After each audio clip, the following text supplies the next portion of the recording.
네, 정용실의 뉴스 브런치 듣고 계신 지금 시각 10시 33분입니다. 최근에 사의를 표명한 아베 신조 일본 총리, 집권 자민당 총재 후임을 선출하는 투표가 이제 오늘 진행이 됩니다. 차기 총리감으로 지금 언론에 거론되고 있는 아베의 정책 기조를 이어갈 스가 요시히데 관방장관 유력하다, 이런 보도들이 나오고 있는데요.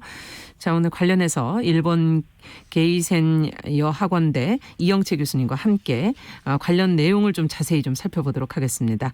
안녕하십니까, 이 교수님? 네, 안녕하세요. 네, 자, 오늘 지금 투표가 이제 행해지는데 그 투표에서 스가 요시히데 장관이 압승할 거다 하는 그런 예상들이 지금 나오고 있거든요. 차기 총리로 지금 유력하게 거론되는 인물인 스가 요시히데 장관, 어떤 인물입니까?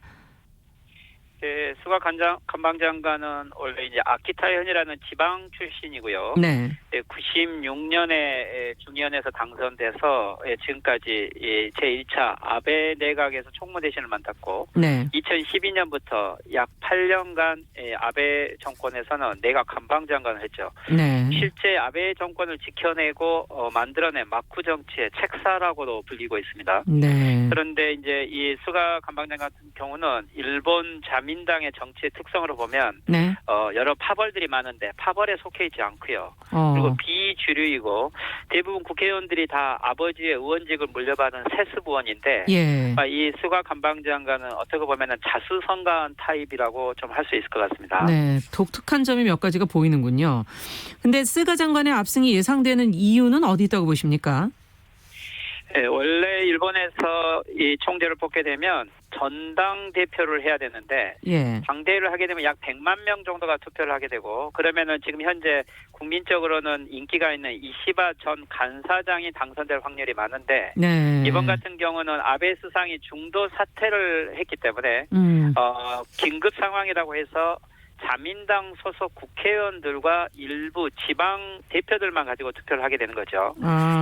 그런데 여기에 아베 수상, 그리고 아소 경제부총리, 그리고 니카이 간사장 등 자민당의 주류 5개 파벌이 이 스가 관방장을 지지함으로써 네. 스가 장관이 압승이 예상되고 있고요. 네. 또 국민들도 이런 강력한 개혁보다도 이 코로나 전국 속에서는 현 정권의 정책을 유지하면서도 좀 안정 속의 변화를 요구하고 있는 것 같습니다.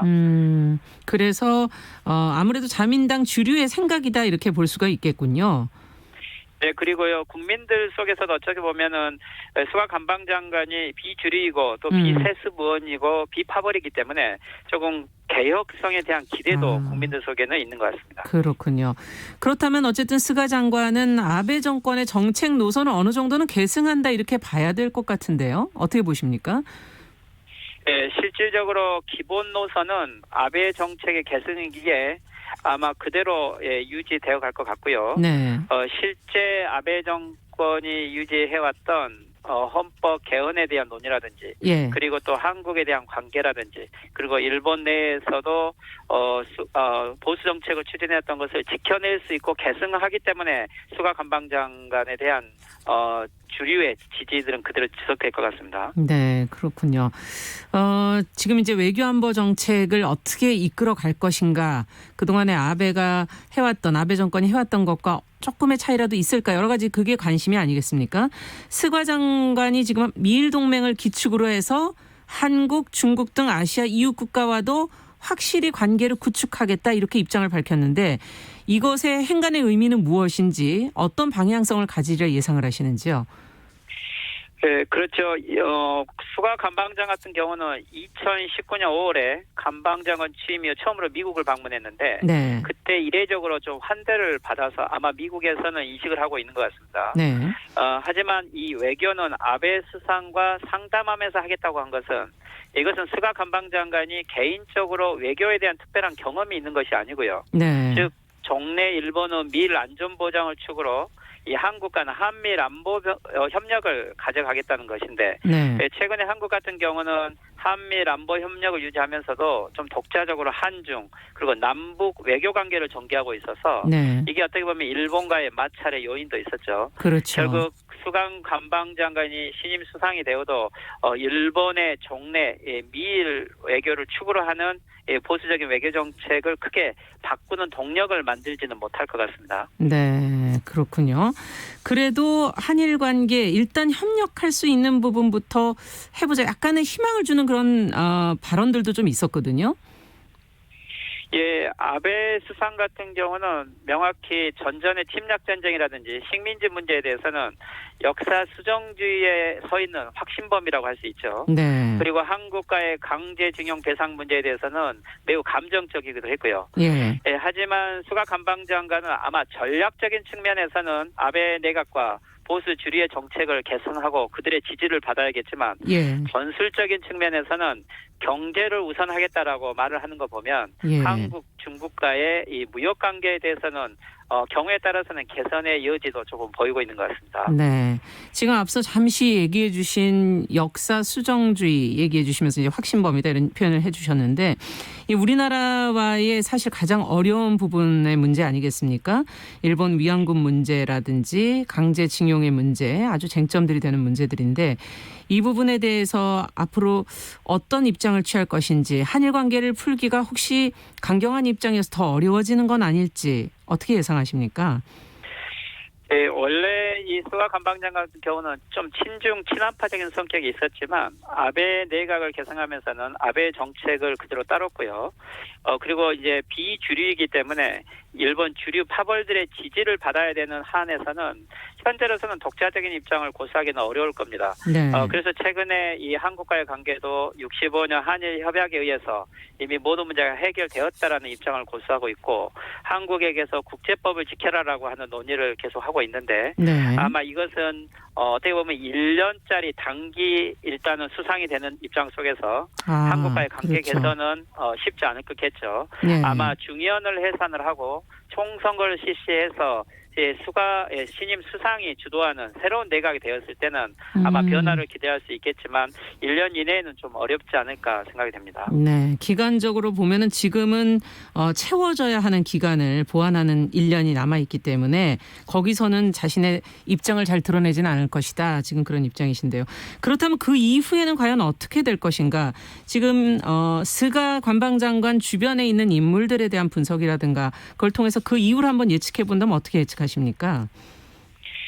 실질적으로 수가 관방장관이 아마 1년 이내에 아베 수상을 개성하는 역할을 하고 있지만 네. 수가 관방장관 같은 경우는 원래 전략적인 책사이기도 하고 장기 집권을 꿈꾸고 있다라고도 볼 수 있는 것 같습니다. 네. 그래서 일단 신임 수상이 되고 바로 내각 지지율이 올라가 있는 상태에서 중의원을 해산을 해서 총선거를 실시할 확률이 높다고 보이고요. 예. 그래서 새롭게 장악한 스가 신임 체제 수상이 속에서는 된다면 그렇죠. 그렇다면 이제 총선거 실시 이후에 압승을 하게 되면 아마 그때부터는 아베 수상과는 좀 차별적인 정책을 해 나갈 수 있다고 보고요. 예. 그렇더라도 이 한일 관계에 대해서만은 아직 일본 보수 주류가 실질적으로 정치를 좌우하고 있기 때문에 수가 관방장관이 그만큼 여유를 부릴 수 있을지는 조금 더 지켜봐야 될 것 같습니다. 네, 한일 관계에선 그럼 다른 분야는 어떨까? 어떤 면에서 다른 점이 나올까요? 차별적인 부분이 있을 거라고 얘기하셨는데요. 중국과의 외교에 대해서는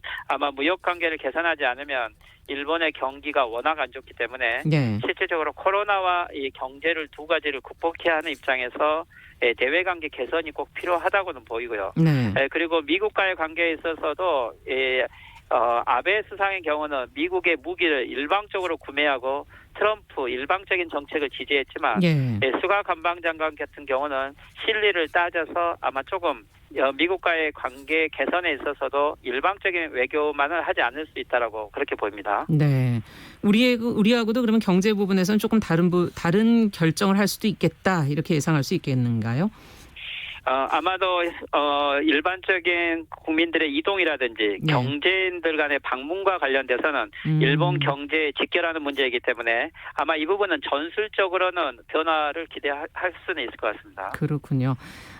그렇다면 지금 이제 시작되는 신임 수상으로서의 그 기간 1년 동안은 아베 장관의 상담, 그거는 수렴청정을 계속 받는 그런 상황이 되겠네요. 실질적으로 이것은 수가 내각이라기보다는 네. 아베 수상의 제4차 내각이라고 보는 것이 맞을 것 같고요. 네. 그래서 이 막후 정치를 이 아베 수상이 계속 유지하면서 아마 차기 수상 구도를 둘러싼 구도가 새롭게 움직여질 것 같습니다. 네. 그래서 오늘의 아마 총재 선거에서 중요한 것은 예. 1위 수가 관방장관보다도 2위를 이시다 전 간사장이 하는가, 안 그러면 키시다 정조 회장이 하는가, 2위를 둘러싼 싸움이 훨씬 더 중요한 주목거리가 될 것 같습니다. 어떻게 예상을 하십니까? 지금 현재 상황에서는? 실질적으로는 지방표가 조금 갈릴 것 같은데요. 네. 지방에서 어느 표를 이 이시다 정 간사장이 이시바 간사장이 얼마만큼 획득하느냐에 따라서 가능하면 2위까지도 가능하지 않을까 조금 지켜봐야 될 것 같습니다. 네. 아까 이시바 간사장이 전당대회를 했다면은 1위가 될 수도 있었을 것이다라는 처음에 예상을 해주셨는데요. 어떤 차이가 있을까요? 이시바 간사장이 된다면 어떤 거를 지금 전략적으로 내세우고 있습니까? 이시바 간사장 같은 경우는 실질적으로 아베 수상의 정책을 비판하고 있고 아베 수상의 여러 부패 문제에 대해서 국민이 납득할 때까지 조사를 해야 된다는 걸 가지고 있죠. 그래서 아베 수상으로서는 알겠습니다. 북일 관계에 대해서도 좀 관계 차이가 개선을 있겠군요. 기대가 될 것 같습니다. 네, 알겠습니다. 끝에 좀 전화가 상태가 좋지 못했던 점 양해 말씀드립니다. 감사합니다. 네, 수고하십시오. 네, 오늘 말씀 여기까지 듣겠습니다. 월요 인터뷰 일본 게이센 여학원대 이영채 교수님과 함께 집권자민당 총재 선거 결과에 대해서 자세히 살펴봤습니다.